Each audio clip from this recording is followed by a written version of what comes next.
In the kingdom of Blackthorn Ridge, there lived a king like no other. His name was Magnus Thorne, and the people called him the Alpha King. He was strong, calm, and wise. For 10 long years, he had ruled his land without losing a single fight. Other packs feared him. His own people trusted him completely. They believed nothing could ever shake him. Blackthorn Ridge was a peaceful land most of the year. Green hills rolled into thick forests, and a wide river cut through the heart of the territory. The people who lived there were proud of their home, and proud of their king. Magnus had built this peace with his own hands, through years of hard work and careful leadership. He was not just strong in battle, he was also fair, and he listened to his people. This made him loved, not just feared. Every year, the packs of the region came together for a special night called the Moon Accord. On this night, under the full moon, all fighting was supposed to stop. It was a tradition older than anyone could remember. Even rival packs were expected to honor it. Warriors could walk freely without fear, and old enemies could speak without raising a hand against each other. It was a night of trust. This year, everything changed. A rival pack called Crimson Fang had been growing stronger for months. Their leader, a young and ambitious wolf named Draven Cross, wanted more than just his own land. He wanted Blackthorn Ridge. He wanted the title of the strongest leader in the region, and he was not willing to wait for it. On the night of the Moon Accord, while Magnus's warriors stood relaxed and unprepared, Draven Cross broke the sacred rule. He led a surprise strike against Blackthorn Ridge, catching the defenders completely off guard. It happened fast, too fast for anyone to organize a proper defense. Magnus fought back as hard as he could, but the element of surprise was too strong. His warriors, trusting in the truce, had let their guard down. By the time they understood what was happening, the damage was already done. Magnus's most trusted second-in-command was badly hurt and had to be carried away from the field. For the first time in 10 years, Magnus was forced to step back and retreat. It was a defeat unlike any he had faced before, not because his enemy was stronger, but because his enemy had broken trust to win. Word of the loss spread through every pack in the region within days. People who had once feared the name Magnus Thorne now whispered that the Alpha King could be beaten after all. Back at the Blackthorn stronghold, the mood was heavy. Warriors walked with their heads low. The training grounds, usually full of energy, were quiet. Even the children of the pack noticed the change in the air. Inside the great hall, the pack elders gathered to speak with Magnus. Their voices were careful, but their worry was clear. Some elders suggested that Magnus should try to make peace with Draven Cross, even if it meant giving up some land. Others wondered, quietly, if it was time for a new kind of leadership. No one said it directly, but the question hung in the room like smoke. Magnus listened to all of it without saying much. He did not argue. He did not defend himself. He simply nodded and walked away, leaving the elders confused and unsure of what he was thinking. That night, his mate, Lyra, found him standing alone near the edge of the forest, looking out at the hills he had protected for so long. She did not ask him how he felt. She already knew. Instead, she stood beside him in silence for a long while. "They think you are broken," she finally said. Magnus did not look away from the hills. "Let them think that," he replied. "It will not be true for long." Lyra studied his face carefully. She had known Magnus since they were young, long before he became king. She had seen him angry before, but this was different. This was not the kind of anger that made a person shout or lash out. This was the kind of anger that settled deep and turned into purpose. She recognized it, and somehow, it gave her hope instead of fear. The next morning, Magnus did something that surprised everyone.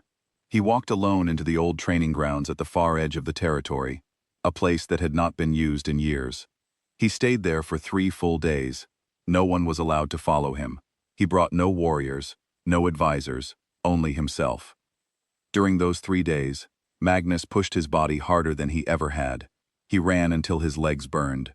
He trained his strength and his speed long after the sun went down. But more than his body, he trained his mind. He thought back to every moment of the ambush, replaying it again and again. He studied where his warriors had been standing, how quickly Crimson Fang had moved, and most importantly, the exact instant the truce had been broken. He realized something important. His defeat had not come from weakness.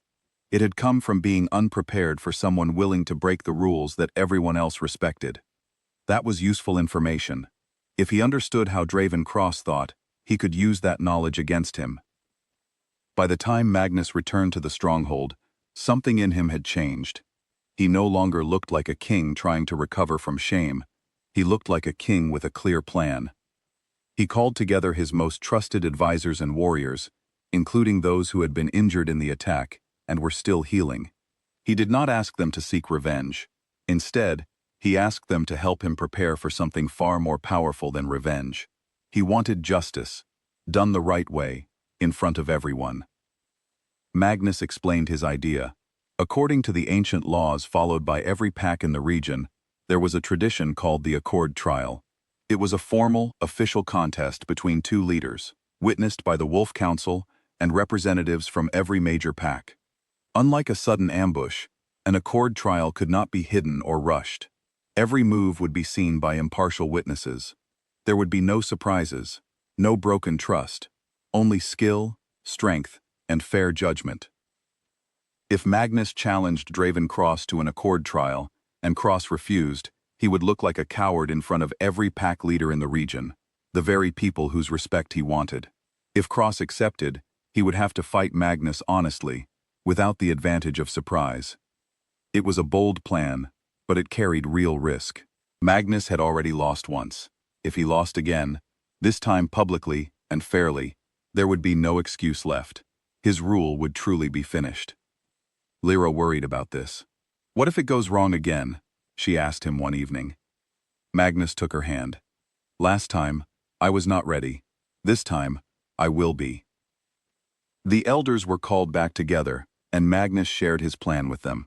At first, some were hesitant. It was a great risk to put everything on a single contest. But as Magnus spoke, his calm confidence began to change their minds. He was not acting out of anger anymore. He was acting with purpose. Slowly, one by one, the elders agreed to support him. A message was sent to the Wolf Council requesting an official Accord Trial between Magnus Thorne and Draven Cross. The council agreed, and a date was set under the next full moon. When the news reached Draven Cross, he felt sure of himself. He had already defeated Magnus once, even if unfairly. He believed an honest contest would be even easier, since this time there would be no need for tricks. He accepted the challenge in front of his own pack, boasting that the so-called Alpha King would fall a second time, this time for good. But while Cross celebrated early, Magnus spent every day preparing. He trained with his strongest warriors, listening closely to their advice. He spent time with the healers, learning how his hurt second-in-command was recovering, and made sure his pack felt supported, not abandoned. He visited families who had been frightened by the earlier attack, reassuring them with calm words and steady presence. Slowly, the mood across Blackthorn Ridge began to shift. The fear and doubt that had filled the stronghold after the ambush started to fade, replaced by something stronger: belief. The people began to see that their king had not been broken by defeat. He had been shaped by it. Word of the upcoming Accord Trial spread far beyond the two packs involved. Smaller packs from across the region, many of whom had stayed neutral until now, began sending word that they would attend as witnesses. Some hoped to see the great Alpha King fall completely. Others quietly hoped he would prove that strength built on patience and fairness could still win. The night of the Accord Trial finally arrived. The full moon rose high above a wide open field chosen by the Wolf Council, a neutral ground respected by every pack.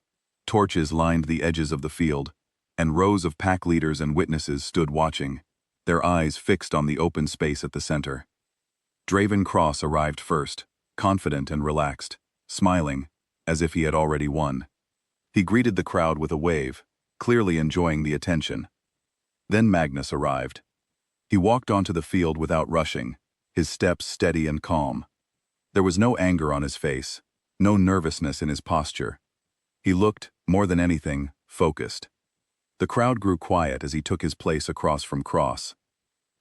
The head of the Wolf Council stepped forward to explain the rules. The trial would test skill, strategy, and strength, fairly and openly, in front of all present. There would be no hiding, no surprises, only the truth of who was truly the stronger leader. When the signal was given, the contest began. Draven Cross moved first, using the same fast and aggressive style that had worked so well during the surprise attack. He expected Magnus to be slow to react, just like before. But this time, Magnus was ready. He read Cross's movements clearly, having studied them carefully during his 3 days alone in the old training grounds. He did not rush forward carelessly. Instead, he moved with control, letting Cross use up his energy while staying calm and steady himself. The crowd watched closely as the two leaders moved across the field, each testing the other's strength and skill.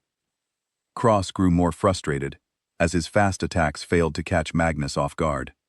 He pushed harder, trying to force a quick victory, but Magnus simply adjusted, staying one step ahead each time. As the contest continued, it became clear to everyone watching that something had changed since the earlier defeat. Magnus was not just stronger this time, he was wiser. He understood patience in a way Cross did not.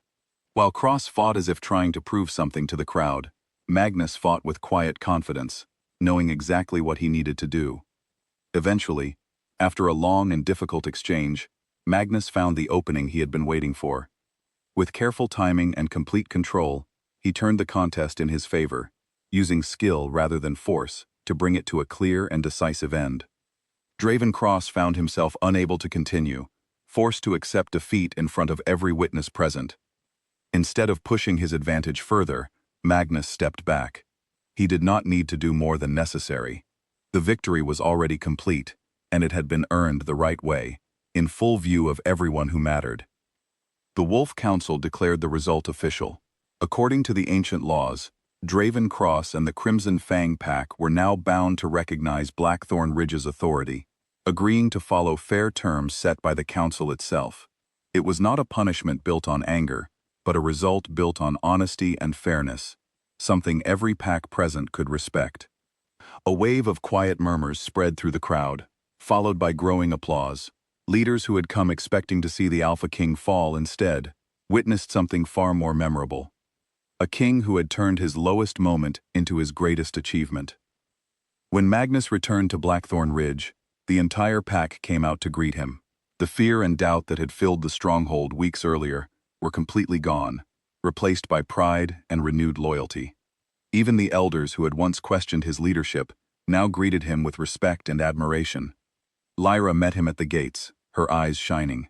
"They will tell this story for years," she said. Magnus smiled, the first real smile she had seen from him in weeks. "Let them tell it," he said, "but let them remember the truth of it. We did not win because we were never defeated.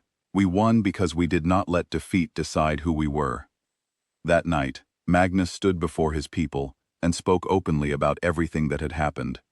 He did not hide the truth of the earlier ambush or pretend it had not hurt his pride and his pack.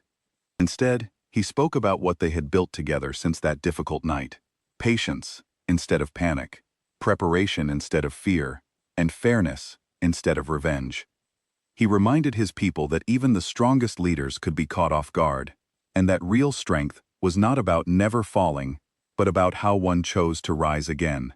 The ambush that once seemed like the lowest point in Blackthorn Ridge's history slowly became known as the beginning of its strongest era, a turning point remembered not for the defeat itself, but for everything that followed it. From that day forward, other packs across the region began to see Magnus Thorne differently. He was no longer just the king who had never lost. He was the king who had lost once, faced it honestly, and returned stronger because of it. His story spread far beyond Blackthorn Ridge, told and retold at gatherings for years to come, a reminder that even the greatest setbacks could become the foundation for the most lasting victories. And so, the Alpha King's anger, instead of destroying him, became the very thing that rebuilt his kingdom into something even greater than before.